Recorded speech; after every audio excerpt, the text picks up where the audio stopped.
Hello students, क्या हाल चाल आप लोगों के, कैसे हैं सब। उम्मीद है सब ठीक होंगे, मौज मस्ती कर रहे होंगे और साथ ही साथ पढ़ाई भी, क्योंकि वो भी करना जरूरी है बच्चों। देखो ऐसा है कि ये some basic concept of chemistry का पार्ट नंबर 8 है बच्चों, जिसमें मैं आपको डेल्टन एटॉमिक थ्योरी समझाने वाला हूं। और टाइम बचाने के लिए मैंने उसके पहले 5 पॉइंट लिख दिए हैं। 8 पॉइंट है बच्चों थ्योरी में, और अभी फिलहाल मैंने 5 पॉइंट लिखे हैं आपको समझाने के लिए डिटेल में, ठीक है। क्योंकि सिर्फ थ्योरी को ऊपर के लेवल से पढ़ना जरूरी नहीं है, थ्योरी को डीप से पढ़ोगे तभी आपको चीजें एनालाइज हो पाएगी, तभी आपको चीजें याद हो पाएगी। And it was the great opportunity कि हमें डेल्टन एटॉमिक थ्योरी मिली। अगर वो ना मिलते तो फिर हम एटम के बारे में बता नहीं सकते थे। लेकिन उससे भी ज्यादा जरूरी है कि हमारे इंडिया के फिलोसोफर, हमारे इंडिया के मेहनती साइंटिस्ट, जो सबसे पहले साइंटिस्ट थे एटम और मॉलिक्यूल को ढूंढने वाले, सही सुना बच्चों आपने, एटम और मॉलिक्यूल को ढूंढने वाले जो पहले साइंटिस्ट थे वो डेल्टन नहीं थे। हाँ, एटम मॉलिक्यूल इंग्लिश नेम है तो वो पढ़ रखा है, पढ़ गया है अभी तक फिलहाल। लेकिन इससे पहले जो साइंटिस्ट थे उन्होंने ये चीज बता दी थी, जिनका नाम है बच्चों महर्षि कनंद। इनको मत भूलिए, ठीक है। बड़े ही गौरव के साथ और जय हिंद के साथ हम कहते हैं महर्षि कनंद के बारे में, महर्षि कनंद के बारे में। तो महर्षि कनंद एक पहले ऐसे साइंटिस्ट थे हमारे इंडिया के फिलोसोफर, जिन्होंने हमको बताया परमाणु और पदार्थ के बारे में। हाँ, थोड़ा हिंदी शब्द है, लेकिन परमाणु, पदार्थ, जो भी सारी चीजें, ये एटम मॉलिक्यूल को ही बोला जा रहा था उस समय। और इन्होंने बहुत ही अच्छी डिस्कवरी करी, जिसको डेल्टन ने फिर आगे बढ़ाया, और डेल्टन को आगे बढ़ाकर डेल्टन एटॉमिक थ्योरी बनाई गई एटम के ऊपर, ठीक है। तो डेल्टन ने बहुत सारी चीजें बता दी एटम के बारे में, बहुत डिटेल में बता दिया, इसलिए डेल्टन एटॉमिक थ्योरी को सीधा पढ़ा देते हैं। लेकिन हमारा ये काम है, हम इंडियन है तो हमारा ये काम है कि हमारे जो इंडिया का साइंटिस्ट है उनके बारे में बताना चाहिए कि सबसे पहले उन्होंने बताया था जी एटम मॉलिक्यूल, यानी कि परमाणु के बारे में थोड़ा बहुत उन्होंने आइडिया दिया था हमारे इंडियन फिलोसोफर ने, ठीक है जी। फिर आ गई जी जॉन डेल्टन, उन्होंने अपनी थ्योरी दे दी, और थ्योरी आप 9th क्लास से पढ़ते हुए आ रहे हो तो दोबारा से एक बार रिकॉल कर लेते हैं बस। देखो बच्चों, आप दुनिया में पता नहीं कैसे कैसी चीजें इस्तेमाल करते हो। आप मोबाइल इस्तेमाल करते हो, आप बुक इस्तेमाल करते हो, आप टेबल इस्तेमाल करते हो, आप बैठने के लिए बेड इस्तेमाल करते हो, लेटने के लिए बेड इस्तेमाल करते हो, आप बहुत सारी चीजें डेली लाइफ में इस्तेमाल करते हो, पानी पीने के लिए इस्तेमाल करते हो। आग वाली बात नहीं करूंगा अब, ठीक है। तो ये सारी की सारी चीजें हैं बच्चों, ठीक है। तो ये सारे के सारे दुनिया में मैटर ही तो है। Anything that occupy space and has mass are known as matter, which we see, which can not be see. तो ये सब भी मैटर है बच्चों। जो हमें दिखता है, जो हमें दिखता भी नहीं है, वो भी मैटर ही होता है। अगर असल में आप मेरे सामने खड़े हो या मैं आपके सामने खड़ा हूं, बीच में हवा तो है, तो भैया हवा मैटर है। समझ रहे हो ना बात को, हवा मैटर है। तो कहने का मतलब ये है बच्चों, तो मैटर जो है वो भी तो किसी ना किसी चीज से बना होगा। मैटर जो है एक आपका सॉलिड मटेरियल, एक आपकी लकड़ी, एक आपकी ब्रिक यानी कि ईंट, जो भी चीजें बनी होगी वो सारी की सारी कुछ स्मॉल पार्टिकल से तो बनी होगी। तो डेल्टन का ये कहना था कि जो भी आपका दुनिया भर में मैटर है, anything that occupy space and mass are known as matter, जो कि आप 9th क्लास से पढ़ते हुए आ रहे हो, उसमें भी बच्चों छोटे छोटे पार्टिकल्स होते हैं। उसमें भी क्या होते हैं? छोटे छोटे पार्टिकल्स होते हैं। जैसे आप सॉलिड को देख लो, तो जैसे कि आप सॉलिड को देखोगे तो सॉलिड में आपको छोटे छोटे पार्टिकल बिल्कुल करीब करीब देखने को मिलेंगे। जैसे आप लिक्विड को देख लो, उसमें थोड़े पार्टिकल दूर दूर देखने को मिलेंगे। और गैस में तो बच्चों बहुत ही सारा दूर दूर देखने को मिलता है। तो कहने का मतलब ये है, चाहे सॉलिड हो, चाहे लिक्विड हो, चाहे गैस हो। और दो चीजें और होती है बच्चों, जैसे प्लाज्मा और बोस आइंस्टीन कंडेंसेट, जो कि प्लाज्मा और बोस आइंस्टीन कंडेंसेट जो है वो चौथी और 5वीं स्टेट होती है मैटर की। उसको ज्यादा पढ़ाया नहीं जाता है, ठीक है, लेकिन आप लोगों को मालूम होना चाहिए। तो जो भी आपके मैटर हैं, जैसे भी आपके मैटर है बच्चों, वो छोटे छोटे पार्टिकल से बने हैं, जिनको एटम बोला जाता है। जिनको क्या बोला जाता है? एटम। और यही डेल्टन एटॉमिक थ्योरी का पहला पॉइंट है कि matter is made up of extremely small particles. Matter जो है वो बहुत ही छोटे छोटे पार्टिकल से मिलकर बना है। और वो जो छोटे छोटे पार्टिकल है, जरा ध्यान से सुनना, और जो छोटे छोटे पार्टिकल्स है उनको एटम्स बोला जाता है। और जो छोटे छोटे पार्टिकल्स है उनको एटम्स बोला जाता है। क्या बोला जाता है बच्चों? एटम्स बोला जाता है। क्लियर है इतनी बात? कोई दिक्कत तो नहीं है? पहला पॉइंट आ गया समझ में। दूसरे पॉइंट पे बढ़े बच्चों। दूसरा पॉइंट बच्चों ये है, जो कि फेल हो गया था। मैं ये भी बताते चलूंगा साथ में कि कौन सा फेल हुआ था और कौन सा फेल नहीं हुआ था, तो ये भी साथ में बताते चलेंगे आपको, ठीक है। तो इसको मैं स्टार पॉइंट दे देता हूं, क्योंकि इसकी हमें लिमिटेशन भी पढ़नी है, क्योंकि ये पॉइंट बच्चों फेल हो गया था। अब ये पॉइंट फेल किस जगह पे हुआ, कहां पर हुआ, वो अभी फेलियर में पढ़ेंगे, लिमिटेशन में पढ़ेंगे, ड्रॉबैक में पढ़ेंगे। तीनों का मतलब एक ही है, ठीक है, पर नाम अलग अलग हो जाते हैं। कभी कभी ड्रॉबैक बोल दो, लिमिटेशन बोल दो, एनोमैलिस चीजें बोल दो, तो वो चीजें हो जाती है थोड़ी सी, ठीक है। दूसरा पॉइंट क्या है बच्चों, दूसरा पॉइंट है atoms of same element, atoms of same element are identical, यानी कि सेम दिखेंगे। Atoms of same element are identical in all respect, सारे रिस्पेक्ट में आइडेंटिकल होंगे। जैसे एग्जांपल, ऑक्सीजन का मॉलिक्यूल है तो दूसरा ऑक्सीजन का मॉलिक्यूल भी सेम साइज का होगा, सेम शेप का होगा, सेम उसका मास होगा बच्चों। कहने का मतलब यह है साइज भी सेम, मास भी सेम, साइज भी सेम, मास भी सेम, शेप भी सेम। तो ये कहने का मतलब है।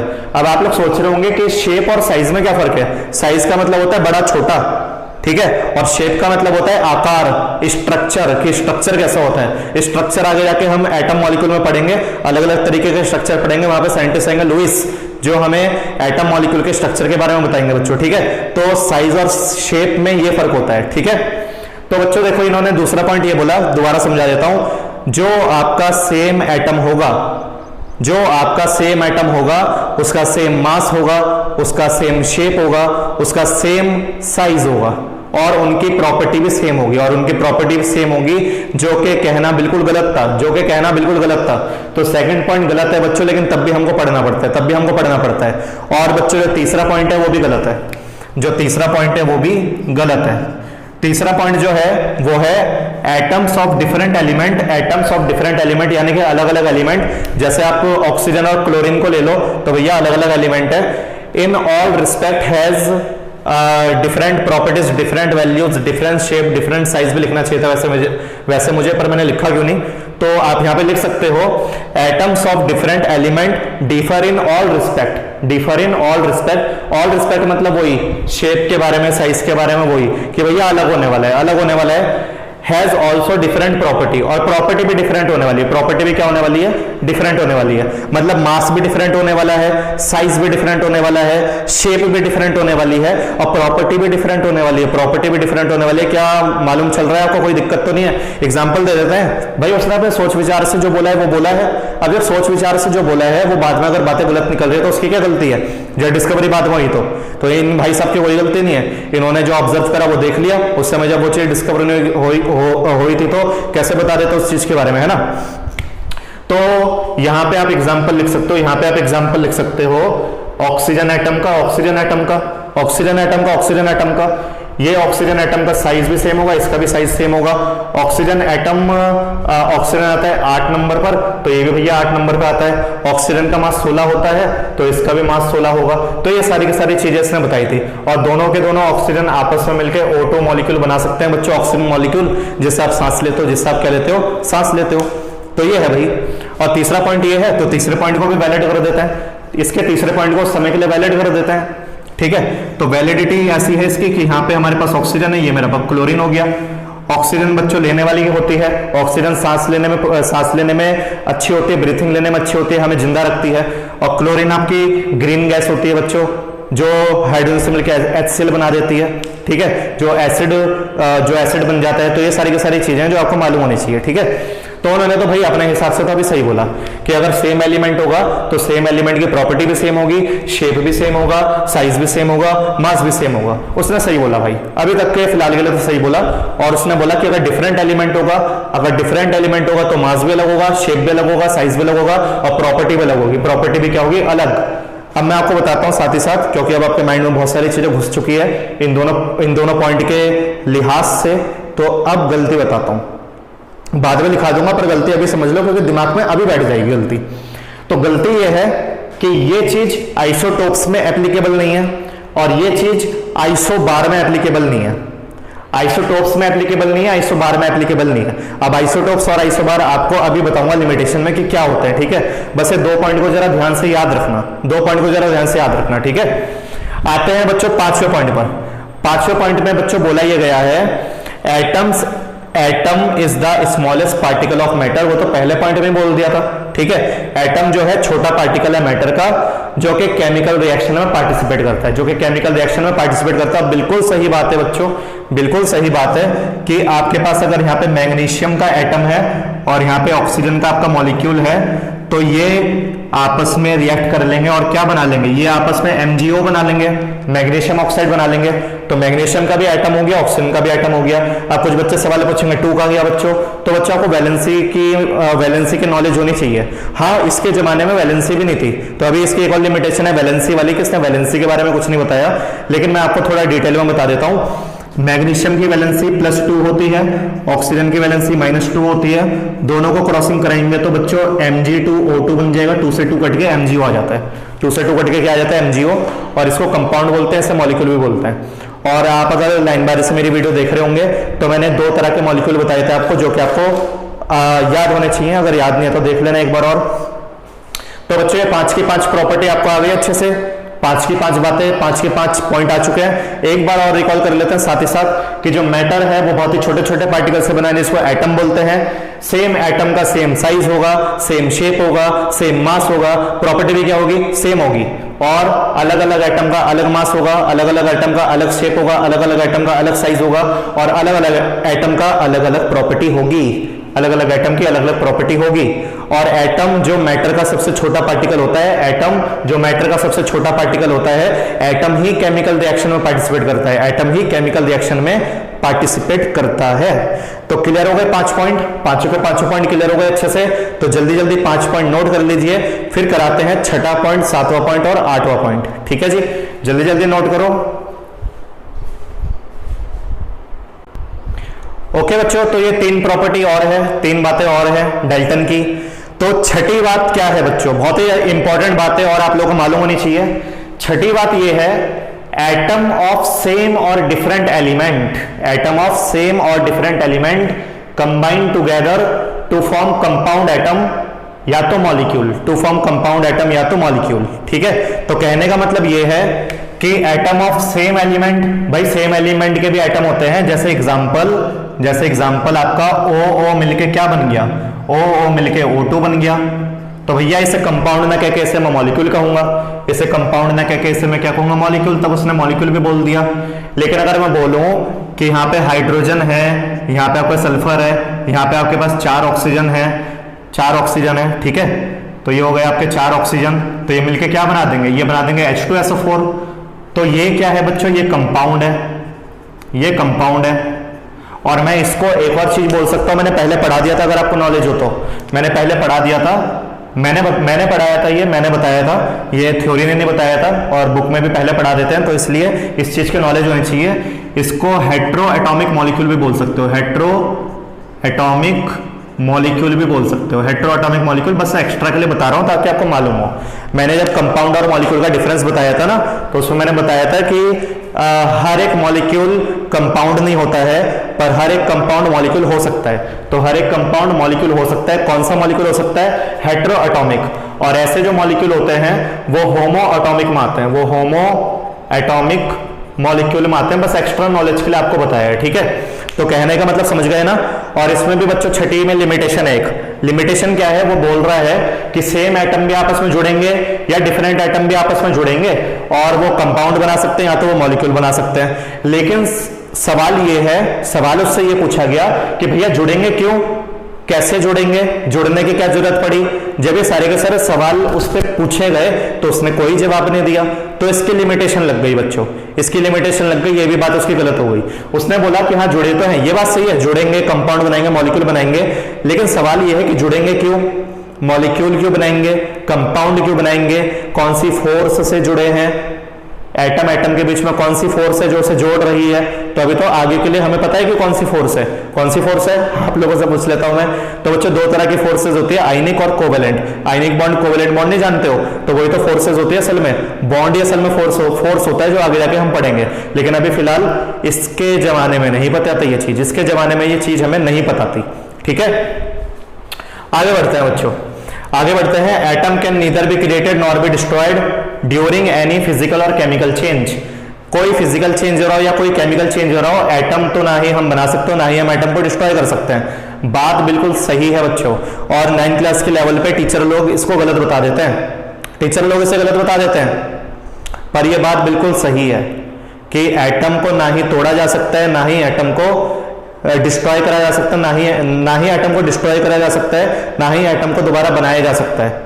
ठीक है, एटम ना तो डिस्ट्रॉय होगा, एटम ना तो बनेगा केमिकल रिएक्शन में, केमिकल चेंज या फिजिकल चेंज में। हाँ, ये बात मैं कह सकता हूं, लेकिन कोई न्यूक्लियर फिजन होता है, न्यूक्लियर रिएक्शन हो जाती है, तो न्यूक्लियर रिएक्शन में एटम आपका डिस्ट्रॉय हो जाता है और एटम टूट के इलेक्ट्रॉन प्रोटॉन न्यूट्रॉन में हो जाता है, लेकिन वो न्यूक्लियर रिएक्शंस में होता है, बस एक कुछ परसेंट कुछ ऐसी रिएक्शंस होती है जिसमें एटम आपका टूट जाता है, लेकिन यहाँ पे एटम आपका नहीं टूटता। 98% रिएक्शंस में एटम आपका वही रहता है जो रहता है। तो ये बात 98% तो भैया एप्लीकेबल है जी।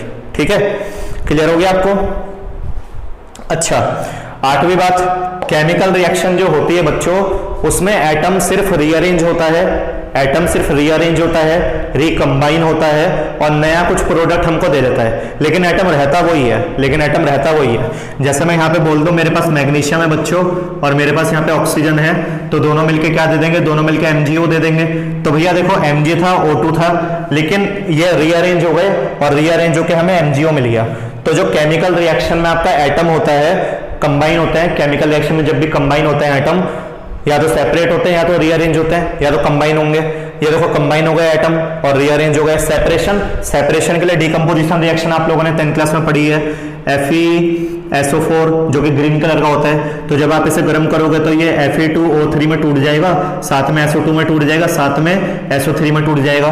दो तरह की गैस में टूट जाएगा, सल्फर डाइऑक्साइड और सल्फर ट्राइऑक्साइड। तो कहने का मतलब बच्चों ये है। तो आगे आपको समझ में, केमिकल रिएक्शन में जो एटम पार्टिसिपेट करता है वो एटम या तो कंबाइन होता है, वो एटम या तो सेपरेट होता है, वो एटम या तो रीअरेंज हो जाता है, रीअरेंज।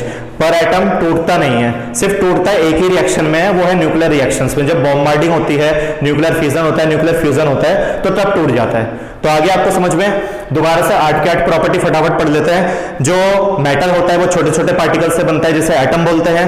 अलग सेम एटम का सेम साइज होगा, सेम मास होगा, सेम शेप होगा, प्रॉपर्टी सेम होगी। अलग अलग एटम के अलग मास होंगे, अलग साइज होगा, अलग शेप होगा और प्रॉपर्टी भी अलग होने वाली है। और उसके बाद मैंने क्या पढ़ाया था, उसके बाद मैंने पढ़ाया था आपको जो एटम है वो स्मॉलेस्ट पार्टिकल होता है मैटर का, जो स्मॉलेस्ट पार्टिकल होता है मैटर का, जो केमिकल रिएक्शन में पार्टिसिपेट करता है, जो केमिकल रिएक्शन में क्या करता है, पार्टिसिपेट करता है। उसके बाद चाहे एटम सेम हो चाहे एटम डिफरेंट हो, वो जब आपस में जुड़ेंगे या तो वो कंपाउंड बनाएंगे या तो वो मॉलिक्यूल बनाएंगे, या तो वो कंपाउंड बनाएंगे या तो वो मॉलिक्यूल बनाएंगे। 7 पॉइंट, एटम को ना ही बना सकते हो ना ही डिस्ट्रॉय कर सकते हो, ना ही वो बनेगा ना ही वो डिस्ट्रॉय होगा किसी केमिकल या फिजिकल चेंज में। और जब एटम किसी केमिकल रिएक्शन में पार्टिसिपेट करता है, या तो उसका कॉम्बिनेशन होता है, या तो उसका सेपरेशन होता है, या तो उसका रीअरेंजमेंट होता है, या तो उसका क्या होता है, रीअरेंजमेंट होता है, रीअरेंजमेंट। तो क्या आपको 8 के 8 पॉइंट आ गए बच्चों? 8 के 8 पॉइंट आ गए, कोई दिक्कत तो नहीं है।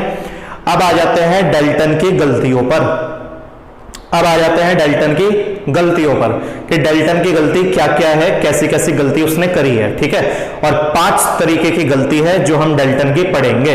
8 तरह की बातें, 5 तरह की गलतियां। ठीक है, तो जल्दी जल्दी आप इसे नोट करो, फिर 5 तरीके की इसकी गलती पढ़ते हैं बच्चों।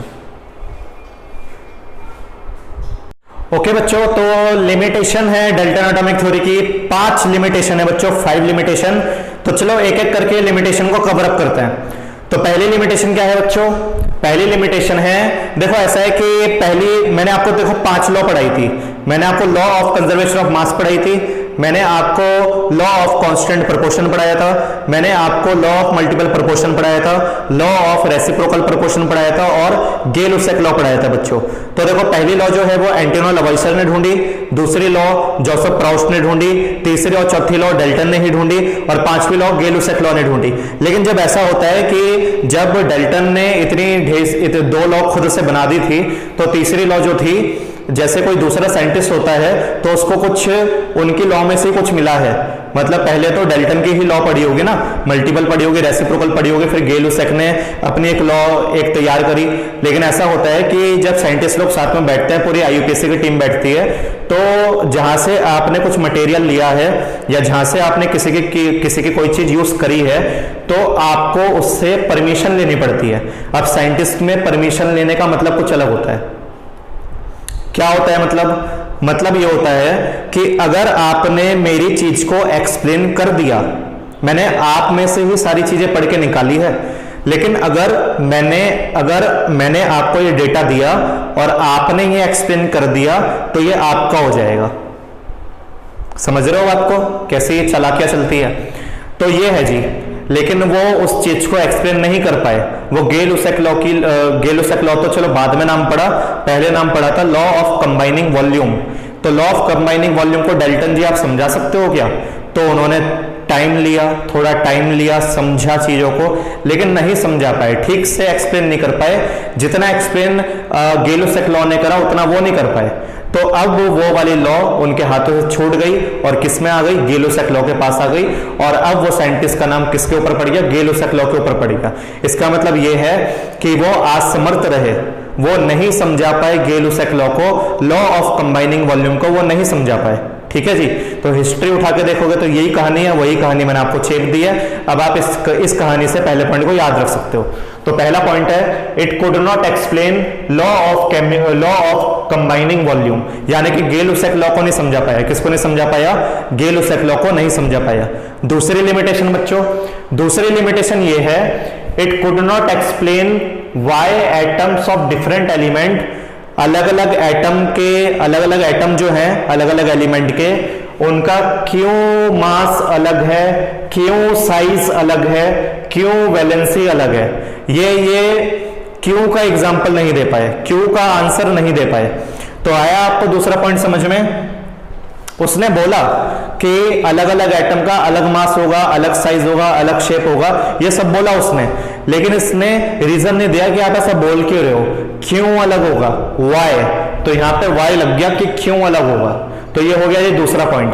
दूसरा पॉइंट क्या है कि अलग अलग एलिमेंट का, ठीक है, it could not explain why atom of different element have different mass, have different size, have different valency. तो ये नहीं समझा पाया। ठीक है, तीसरे पॉइंट पर आ जाते हैं बच्चों।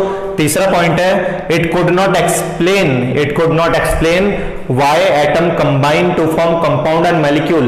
उसने छठे प्रॉपर्टी में ये बात बोली है कि एटम आपस में जुड़ेंगे, सेम एटम भी जुड़ेंगे, अलग एटम भी जुड़ेंगे और कंपाउंड बनाएंगे, मॉलिक्यूल बनाएंगे, लेकिन सवाल ये है कि वो जुड़ेंगे ही क्यों? क्या उनको जोड़ियां बनाने की क्या लग गई है? ठीक है, आजकल तो जोड़ी बनाना जरूरी है। ठीक है, शादी करनी पड़ेगी, आजकल जोड़ियां बनती है जी। तो ये है जी कहानी। तो आजकल तो ट्रेंड में चल रहा है जोड़ी बनाना, लेकिन उस समय जोड़ी क्यों बनानी है? उस समय दो एटम को आपस में ऐसे क्यों करना है, मतलब जोड़ना क्यों है? तो ये कहानी है जी। तो it could not explain why atom combine, क्यों कंबाइन होंगे जी, क्यों कंबाइन होंगे, ऐसे कैसे कंबाइन हो जाएंगे, और क्यों कंपाउंड बना लेंगे, क्यों मॉलिक्यूल बना लेंगे, वो बता नहीं पाया। उसने बोला कंपाउंड मॉलिक्यूल बनाएंगे, पर बता नहीं पाया जुड़ेंगे क्यों, क्या फोर्स है उसके, क्या फोर्स है, कोई फोर्स ऑफ अट्रैक्शन है जो जुड़ेंगे? तो कोई फोर्स ऑफ अट्रैक्शन नहीं है। तो यहाँ पे तो भैया अगला पॉइंट यही है बच्चों, वो एक्सप्लेन नहीं कर पाया कि किस वजह से एटम जुड़ेंगे। आज हमें पता है कि दो एटम जो होते हैं उनके पास इलेक्ट्रॉन्स होते हैं और इलेक्ट्रॉन की फोर्स से जुड़कर वो केमिकल बॉन्ड बना लेते हैं। हमको आज पता है, आज के टाइम पे हमको पता है, लेकिन उस टाइम पे हमें पता नहीं था कि क्यों जुड़ते हैं, क्या फोर्सेज है जो आपस में लगती है। The force between the two atom that combine together and to form molecule and compound are known as the bond. ठीक है, उसको बॉन्ड बोला जाता है, उस फोर्स को बॉन्ड बोला जाता है। There are two type of bond, equivalent bond, covalent bond. Equivalent bond are also known as ionic bond. तो ये चीजें हैं, सारी की सारी चीजें आगे जाके पढ़ोगे, आगे जाके। डेल्टन नहीं समझा पाया जी, डेल्टन नहीं समझा पाया। ठीक है, उसके बाद आगे बढ़ते हैं। It do not give explanation between ultimate particle and compound.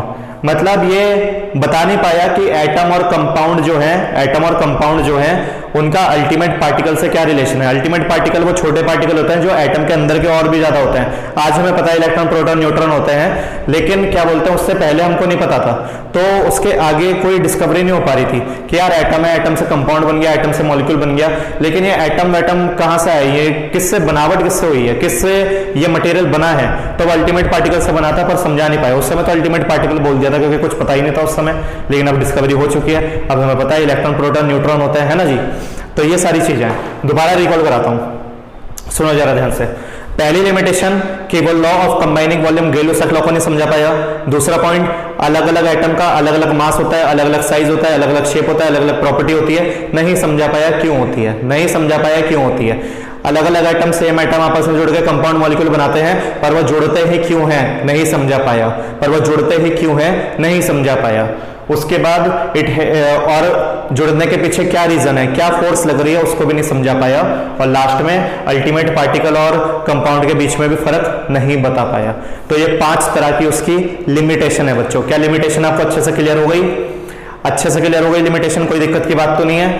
अब इसी को एनालाइज करके आगे कुछ सालों में 50-60 सालों में फिर एक और थ्योरी आई बच्चों जिसका नाम है मॉडर्न एटॉमिक थ्योरी।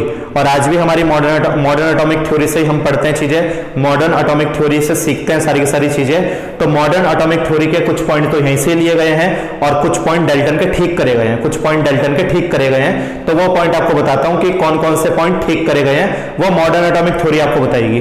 तो जल्दी जल्दी आप इसे नोट कर लो, डाल्टन एटॉमिक थ्योरी खत्म हो गया, अब स्टार्ट करते हैं मॉडर्न एटॉमिक थ्योरी। तो जल्दी जल्दी नोट करिए, फिर करेंगे मॉडर्न एटॉमिक थ्योरी। ओके बच्चों, तो मॉडर्न एटॉमिक थ्योरी के पॉइंट है 7 पॉइंट है बच्चों, 7 तरह के पॉइंट है।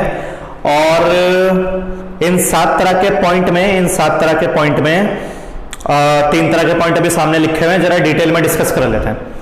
तो एटम ना तो डिस्ट्रॉय कर सकते हैं, ना तो एटम को बनाया जा सकता है केमिकल रिएक्शन में, वो सही बात है, डाल्टन की कोई दिक्कत की बात नहीं है और ये बात गलत भी नहीं है। लेकिन आगे जाकर जब एटम को और ज्यादा डिवाइड करा गया और एटम को डिवाइड करके देखा गया, एटम टूट जाता है न्यूक्लियर रिएक्शन में, एटम डिविजिबल है, तो एटम बहुत ही दिनों तक ये माना जाता था कि एटम को तोड़ा नहीं जा सकता है। पर मॉडर्न एटॉमिक थ्योरी ने बताया कि एटम को तोड़ा जा सकता है और एटम को तोड़कर उसमें से 3 तरह के पार्टिकल निकलते हैं बच्चों। एटम को तोड़कर उसमें 3 तरह के पार्टिकल निकलते हैं और वो 3 तरह के पार्टिकल को सब एटॉमिक पार्टिकल कहा जाता है, सब एटॉमिक पार्टिकल कहा जाता है, या तो सब एटॉमिक या तो फंडामेंटल पार्टिकल कहा जाता है, फंडामेंटल पार्टिकल्स भी कहा जाता है। और वो जो सब एटॉमिक पार्टिकल है, फंडामेंटल पार्टिकल है, अल्टीमेट पार्टिकल है, तो उनको बोला जाता है proton, neutron, electron, proton, neutron, electron. और अभी 2007 में डिस्कवरी हुई है एक और चीज की जिसको बोलते हैं, लेकिन इसमें लिखना गलत होगा तो मैं आपको ऐसे ही बता देता हूं, क्वार्क। तो सबसे छोटा पार्टिकल अब एटम के अंदर एक और ढूंढ लिया गया है जिसको बोलते हैं क्वार्क। क्या बोलते हैं बच्चों, क्वार्क। तो जो क्वार्क होता है, नोट करके लिख लो वैसे ऊपर, लेकिन इस थ्योरी में मत लिखना, क्वार्क। तो क्वार्क जो होता है वो इलेक्ट्रॉन से भी छोटा है, इलेक्ट्रॉन के मास से भी कम रहता है क्वार्क का मास। तो ये कहना आप सही होगा, आगे जब आप कॉम्पिटिटिव लेवल पे अगर क्वार्क ऑप्शन होगा तो आप क्वार्क पे ही टिक लगाओगे, ठीक है। लेकिन अभी तक फिलहाल के लिए 11th की स्टडी के लिए और 12th की स्टडी के लिए अभी यही मान के चलना है कि इलेक्ट्रॉन सबसे छोटा है। लेकिन एटम के अंदर अब डिस्कवरी हो चुकी है कि एटम से छोटा भी एक पार्टिकल होता है जिसको क्वार्क बोलते हैं, जिसको क्या बोलते हैं, क्वार्क। इलेक्ट्रॉन से भी छोटा होता है ये, ठीक है। तो ये है जी। दूसरा, atom of same element may not be similar in all respect. जैसे उसने बोला नहीं था कि ऑक्सीजन सेम, तो सेम मास होगा, सेम साइज होगा, ये सब सेम होगा, पर नहीं होता है बच्चों। किसमें एप्लीकेबल नहीं है, किसमें एप्लीकेबल नहीं है, ये एप्लीकेबल नहीं है बच्चों आइसोटोप्स में। आइसोटोप्स की डेफिनेशन आपको मालूम होगी कि similar atomic number but different mass number. पता है आपको, similar atomic number but different mass number. Example देते हैं तो यहाँ पे आप क्लोरीन का एग्जांपल ले लो बच्चों। क्लोरीन 17 नंबर पे आता है, 17 नंबर पे आता है, तो एटॉमिक नंबर तो सेम है, पर क्लोरीन का मास क्या हो गया, अलग हो गया। क्लोरीन का मास क्या हो गया, अलग हो गया। तो मास अलग होने की वजह से प्रॉपर्टी में अलग हो जाएंगे, प्रॉपर्टी अलग हो जाएंगे। तो सेम एटम है, तो डाल्टन ने क्या कहा था, डाल्टन ने कहा था सेम एटम होगा तो सेम साइज होगा, सेम मास होगा, सेम प्रॉपर्टी हो गई। तो भैया सेम एटम है, सेम एटम है, लेकिन तब भी प्रॉपर्टी डिफरेंट है, लेकिन तब भी प्रॉपर्टी डिफरेंट है, आइसोटोप्स में देखा गया है। और आइसोटोप्स में बच्चों आपका हाइड्रोजन के भी आइसोटोप्स आते हैं, हाइड्रोजन के भी आइसोटोप्स आते हैं। एक हाइड्रोजन आपका 1,1 होता है, एक हाइड्रोजन 1,2 होता है, एक हाइड्रोजन 1,3 होता है। पहला जो 1,1 होता है उसे प्रोटियम बोला जाता है, प्रोटियम, ठीक है। पहला जो हाइड्रोजन होता है उसे क्या बोला जाता है, प्रोटियम बोला जाता है। दूसरे हाइड्रोजन को बोला जाता है ड्यूटेरियम, ड्यूटेरियम बोला जाता है। तीसरे हाइड्रोजन को ट्रिटियम बोला जाता है बच्चों, ट्रिटियम, ठीक है। तो ये ज्यादातर आपका रेडियो एक्टिव होता है। ड्यूटेरियम आपका हैवी वाटर बनाने के काम आता है, और प्रोटियम आपका नॉर्मली यूज होता है हाइड्रोजन के तौर पर। तो ये है जी। तो देखो सेम एटॉमिक नंबर पर मास क्या हो गया, अलग हो गया। तो तीनों की प्रॉपर्टी क्या हो गई, अलग अलग हो गई। भाई ये पानी बनाने के काम आता है, ये हैवी वाटर बनाने के काम आता है, ये आपका रेडियो एक्टिव होता है, ये एज अ क्या बोलते हैं, एज अ रेडियो एक्टिविटी में काम करता है। इसमें से कुछ पार्टिकल्स निकलते हैं जो कैंसर प्रोड्यूस करते हैं बच्चों। तो ये चीजें हैं।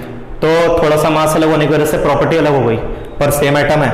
तो डाल्टन ने क्या बोला था, एटम अगर सेम होगा तो प्रॉपर्टी भी सेम होगी, पर एटम यहाँ पे सेम है पर प्रॉपर्टी सेम नहीं है। तो वो भी बात उसकी गलत हो गई है मॉडर्न एटॉमिक थ्योरी पढ़ते पढ़ते, ठीक है।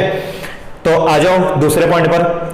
जो एटम अलग होंगे उनका मास अलग होगा, उनका साइज अलग होगा, उनका शेप अलग होगा, उनकी प्रॉपर्टी अलग होगी, उनकी प्रॉपर्टी अलग होगी। कहां पढ़ा था, डाल्टन में।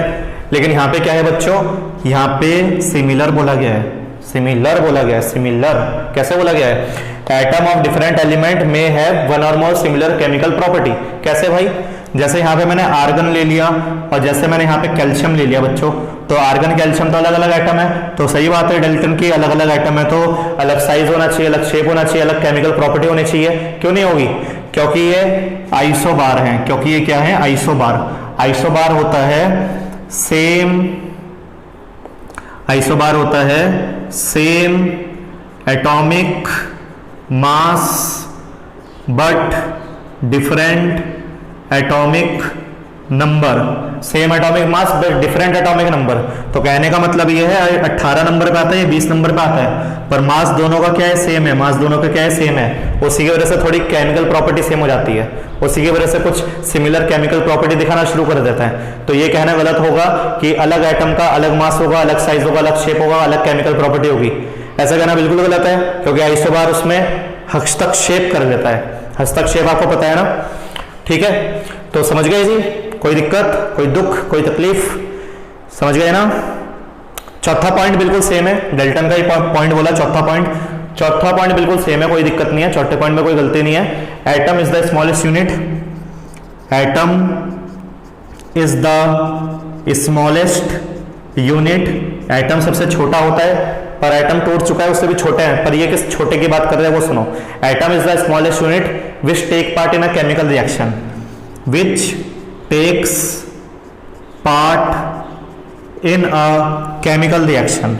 ये बच्चों बिल्कुल सही बात है। केमिकल रिएक्शन जो है उनमें एटम एटम ही रहता है, एटम रीअरेंज होता है, रिकम्बाइन होता है, सेपरेट होता है, लेकिन एटम डिस्ट्रक्ट नहीं होता है, एटम टूटता नहीं है किसी केमिकल रिएक्शन में, बस सिर्फ न्यूक्लियर रिएक्शन को छोड़कर, बस सिर्फ न्यूक्लियर रिएक्शन को छोड़कर और कुछ और रिएक्शंस को छोड़कर, जो कि काफी रेयर है, 2% या 5% ही मिलेगी जहां पे एटम आपका टूट जाएगा। लेकिन हर एटम में, हर केमिकल रिएक्शन में एटम आपका बस रीअरेंज होता है, रिकम्बाइन होता है, सेपरेट होता है ज्यादातर। तो ये पॉइंट तो बिल्कुल सेम है, डाल्टन का चुराया हुआ है और सेम है, बढ़िया है, ठीक है।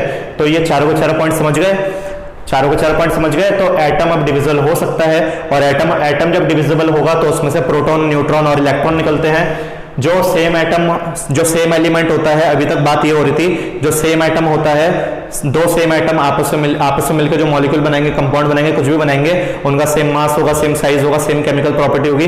पर नहीं है बच्चों ऐसा, सिमिलर एटम है लेकिन मास अलग होने की वजह से आइसोटोप है, क्योंकि मास अलग होने की वजह से प्रॉपर्टी अलग हो जाती है, ठीक है। और डिफरेंट जो एलिमेंट होते हैं, डिफरेंट एलिमेंट जो होते हैं उनका सिमिलर है, उनका सिमिलर प्रॉपर्टी है, किसमें है भैया, आइसोबार में है। आइसोबार में देखो 18 पे आ रहा है, 20 पे आ रहा है, लेकिन मास सेम होने की वजह से कुछ प्रॉपर्टी सेम हो जाती है।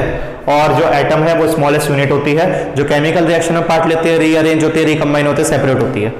तो आ गए ये 4 पॉइंट आपको, 5वां, 6वां, 7वां, 3 पॉइंट और रह गए, तो 3 पॉइंट फटाफट कर लेते हैं मॉडर्न एटॉमिक थ्योरी के। तो जल्दी जल्दी आप इसे नोट करो, फिर 3 पॉइंट और करते हैं बच्चों, जल्दी जल्दी नोट करिए बच्चों। ओके स्टूडेंट, तो ये कुछ 3 पॉइंट है जो मॉडर्न एटॉमिक थ्योरी के बचे हैं। तीनों पॉइंट बहुत ही मस्त है, आपको आराम से समझ में आ जाएंगे, कोई दिक्कत नहीं होगी। तो पहला जो 5वां पॉइंट है वो ये है, atom combine to form compound may और may not be in simple ratio. कुछ आपको ऐसे मिलेंगे जो सिंपल रेशियो में मिल जाएंगे, कुछ ऐसे मिलेंगे जो सिंपल रेशियो में नहीं मिलेंगे। सिंपल रेशियो का मतलब समझा देता हूं, सिंपल होल नंबर में मतलब, तो होल नंबर आपके कहां से कहां तक होता है, 1 to 9 तक आपके होल नंबर होते हैं बच्चों। जैसे एग्जांपल आपका H2SO4 हो गया, तो यहाँ पे आपके पास 2 हाइड्रोजन है, यहाँ पे आपके सल्फर है और यहाँ पे आपके पास 4 ऑक्सीजन है। तो सिंपल होल नंबर रेशियो क्या हो गया, सिंपल होल नंबर रेशियो ये हो गया कि हाइड्रोजन आपके पास 2 है, सल्फर आपके पास 1 है और ऑक्सीजन आपके पास 4 है। तो ये सिंपल होल नंबर रेशियो हो गया बच्चों, ठीक है। 214 सिंपल होल नंबर रेशियो हो गया। लेकिन ऐसा नहीं है, कंपाउंड आपको सिंपल होल रेशियो के अलावा भी मिल सकते हैं। मतलब कोई ऐसा कंपाउंड मिल सकता है जिसका नंबर 12 आ रहा हो, जो 12 में कंटेन करता हो, जो 22 में कंटेन करता हो, जो 12 में कंटेन करता हो, यानी कि बहुत सारी चीजें कंटेन करता हो 9 के अलावा। मतलब 1 to 9 तो होल नंबर हो गए आपके। और कुछ ऐसे फॉर्मूले मिलेंगे जिसके नीचे 12 लिखा होगा, जिसके नीचे 100 लिखा होगा। आपने क्लास 10th में पढ़ा है कार्बन्स कंपाउंड, जिसमें आपने साबुन का फॉर्मूला पढ़ा होगा, C17H35COONA+ करके कुछ, सोडियम पैलेडियम बोलते हैं उसको, और सोडियम सेट्रेट बोलते हैं। तो अगर आपको याद है तो सोडियम पैलेमाइट और सोडियम सेट्रेट, अगर आपको फॉर्मूला याद है तो। लेकिन उसके अलावा एक और फॉर्मूला जो आप आसानी से याद रख सकते हो बच्चों, वो फॉर्मूला है सुक्रोज का। सुक्रोज को कार्बोहाइड्रेट भी बोल सकते हो, सुक्रोज को शुगर भी बोल सकते हो, सुक्रोज को क्या बोल सकते हो, शुगर भी बोल सकते हो। जो आप चीनी डालते हो, जो आप चीनी पीते हो चाय के साथ, वो शुगर आपका सुक्रोज ही होता है बच्चों। तो आज अपने घर में बोलना, मम्मी चीनी आपने ज्यादा कर दी है या आपने डाली नहीं है, ठीक है जी। तो चीनी नहीं मत बोलना, आप साइंस के स्टूडेंट हो तो आप बोलना सुक्रोज आपने कम कर दिया है, सुक्रोज आपने ज्यादा कर दिया है। या तो वो भी आपको अगर सुक्रोज बोलना ना आता हो तो आप फॉर्मूला बोल सकते हो सुक्रोज का, C12H22O11, और यही आपका गन्ने का भी फॉर्मूला होता है, शुगर केन का फॉर्मूला, यानी कि केन शुगर, सही मायने में केन शुगर बोला जाता है, ठीक है जी। तो गन्ने का फॉर्मूला जो होता है वो गन्ने के अंदर के जूस का जो मिठास होती है उसका फॉर्मूला, उसके अंदर भी शुगर ही होती है बच्चों, जिसमें आपका C12H22O11 ही होता है। तो यहाँ पे देखो कहाँ सिंपल होल नंबर रेशियो है, ये 12 आ गया बच्चों, 12 रेशियो 22 रेशियो 11 आ गया। तो जो आपके कंपाउंड होते हैं वो कुछ सिंपल होल नंबर रेशियो में होते हैं, पर कुछ कंपाउंड आपके सिंपल होल रेशियो के अलावा भी मिलते हैं। किसी कंपाउंड का सिंपल होल नंबर रेशियो आपको नहीं मिलने वाला है। तो ये बताती है modern atomic theory. Atom combine to form compound, हाँ जी कंपाउंड बनाएंगे, मे और मे नॉट भी, हो भी सकता है और नहीं भी हो सकता है। सिंपल होल नंबर रेशियो हो भी सकता है और नहीं भी हो सकता है। तो आगे आपको समझ में। अब आते हैं बच्चों छठे पॉइंट पर। छठा पॉइंट ये है, एटम ऑफ वन एलिमेंट में चेंज इनटू अदर। ये तो बड़ी खतरनाक बात है, मतलब हम एटम को चेंज कर सकते हैं। तो सही बात है बच्चों, हम न्यूक्लियर रिएक्शंस में एक एटम को किसी दूसरे एटम में चेंज कर सकते हैं। जैसे कि हमारे पास अगर यूरेनियम है, आपने न्यूक्लियर फ्यूजन आपने क्लास 10th में पढ़ रखा है सोर्सेस ऑफ एनर्जी में। तो यूरेनियम 92 नंबर पर आता है और उसका मास होता है 235। तो अगर आप उसमें न्यूट्रॉन की बॉम्बार्डिंग करा दो, तो यूरेनियम आपका प्लूटोनियम में कन्वर्ट हो जाएगा। किसमें कन्वर्ट हो जाएगा? प्लूटोनियम में कन्वर्ट हो जाएगा। तो यूरेनियम आपका प्लूटोनियम में कन्वर्ट हो जाता है बच्चों, ठीक है। तो 94 और 239 इसका, बस ऐसे ही नॉर्मल मैंने एग्जांपल समझाया आपको। And it is also known as transmutation. इसको क्या बोलते हैं? ट्रांसम्यूटेशन बोला जाता है, transmutation, okay. And the process are known as transmutation, इसको ट्रांसम्यूटेशन कहा जाता है। आगे बढ़ते हैं बच्चों। जो एटम का मास होता है वो चेंज होता है एनर्जी में, हाँ बिल्कुल सही बात है। और इसका भी एग्जांपल मैं न्यूक्लियर रिएक्शन ही दूंगा। न्यूक्लियर रिएक्शन में ही चेंज होता है बच्चों, न्यूक्लियर रिएक्शन में ही चेंज होता है। आपने एल्बर्ट आइंस्टाइन की रिएक्शन पढ़ी होगी, E = डेल्टा m c का स्क्वायर, ठीक है। जहां पे डेल्टा m जो है उसको बोलते हैं मास डिफेक्ट, उसको क्या बोलते हैं? मास डिफेक्ट बोला जाता है बच्चों। C को बोला जाता है स्पीड ऑफ लाइट, 3 × 10⁸ होती है, वो आप लोगों को मालूम है। तो जहां पे भी कोई भी न्यूक्लियर रिएक्शन चल रही होती है, जैसे मैंने 5 ग्राम कुछ न्यूक्लियर वेपन ले लिया है, कुछ मेरे पास यहाँ पे मटेरियल है, लेकिन जब मैं उसको बॉम्ब ब्लास्टिंग करूंगा उसकी, तो 5 ग्राम की जगह पे मुझे 4.5 ग्राम तो सीधा सीधा मिल जाएगा। 4.5 ग्राम वो है जो बचा हुआ है, जो फटा नहीं है, ठीक है, लेकिन एनर्जी तो बनी है, लेकिन एनर्जी तो बनी है। किस चीज की एनर्जी बनी बच्चों? एनर्जी तो बनी है, पर किस चीज की एनर्जी बनी हमें तो मालूम नहीं है। तो आप बताओ 5 ग्राम में से जब 4.5 ग्राम हो गया, तो कुछ ग्राम आपका मास कहां गया? कुछ ग्राम आपका मास कहां गया? कुछ आपका मास जो 0.5 ग्राम था वही आपकी एनर्जी में कन्वर्ट हो जाता है, वही आपकी एनर्जी में कन्वर्ट हो जाता है, और उसी मास को डेल्टा एम से दिखाया जाता है। उसी मास को किससे दिखाते हैं? डेल्टा एम से दिखाते हैं, ठीक है बच्चों। तो यहाँ पे हो गया E is equal to delta M, मतलब 0.5 हो गया। C की वैल्यू 3 इंटू 10 की पावर 8 का होल स्क्वायर कर सकते हो, तो E is equal to 0.5 into 3 3 9 हो जाएगा, 10 की पावर 16 हो जाएगी बच्चों। पॉइंट हटाऊंगा तो नीचे 10 आ जाएगा, 9 5 45 आ जाएगा। तो ये आपका 4.5 इंटू 10 की पावर को 16 जूल करके आ जाएगा। तो इसका मतलब ये है बच्चों 0.5 ग्राम इतनी एनर्जी बनाएगा। 4.5 इंटू 10 क्या? 16 जूल, 16 खरबों में बच्चों, खरबों में। मतलब ये तो ये वो वाला है, ये वो वाला है जो फटा नहीं, इसमें से जो थोड़ा बहुत फटा है ना, इसमें से जो थोड़े बहुत की एनर्जी बनी है, वो पूरी मतलब जितना इलाका आपका मोहल्ला समझ लो, वहां से स्टार्ट होगा और पूरा उड़ा देगा। समझ रहे हो ना बात को? यही है जी, खतरनाक चीजें हैं केमिस्ट्री में भी। तो इस चीज को ध्यान रखना, इस चीज को ध्यान रखना कि ये क्या क्या चीजें हैं। तो रिकॉर्ड कर लेते हैं स्टार्टिंग से दोबारा से कि मैंने मॉडर्न एटॉमिक थ्योरी में क्या क्या समझाया। एटम को डिस्ट्रॉय करा जा सकता है इलेक्ट्रॉन प्रोटॉन न्यूट्रॉन में। दूसरा, सेम एलिमेंट का सेम प्रॉपर्टी नहीं होती है, आइसोटोप्स का एग्जांपल दिया था। अलग एटम का सेम प्रॉपर्टी हो सकती है आइसोबार के एग्जांपल में। फोर्थ पॉइंट, जो एटम होता है वो स्मॉलेस्ट यूनिट होती है जो केमिकल रिएक्शन में पार्ट लेता है। पांचवा पॉइंट, एटम जो है, पांचवा पॉइंट, एटम जो है वो कंबाइन होकर कंपाउंड बनाता है, और वो कंपाउंड का जो रेशियो है वो सिंपल हो भी सकता है और नहीं भी हो सकता है। जो एटम है वो आपका दूसरे एटम में चेंज हो सकता है, जैसे यूरेनियम प्लूटोनियम में चेंज हो गया, ठीक है, न्यूक्लियर रिएक्शंस में ज्यादा देखा जाता है ये। और जो एटम का मास है वो भी एनर्जी में चेंज हो सकता है, जैसे कि मैंने ये थोड़ा सा डिटेल में आपको समझाया। तो क्लियर हो गया आपको मॉडर्न एटॉमिक थ्योरी।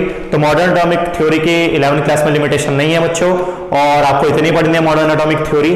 और इसके बाद जो वीडियो नंबर 9 आएगी उसमें मैं आपको एवोगाड्रो हाइपोथेसिस समझाऊंगा बच्चों, और वो एवोगाड्रो हाइपोथेसिस, एवोगाड्रो लॉ कैसे बनी, तो वो भी आपको समझाऊंगा, ठीक है। अभी तक के लिए इतना ही, ओके, थैंक यू।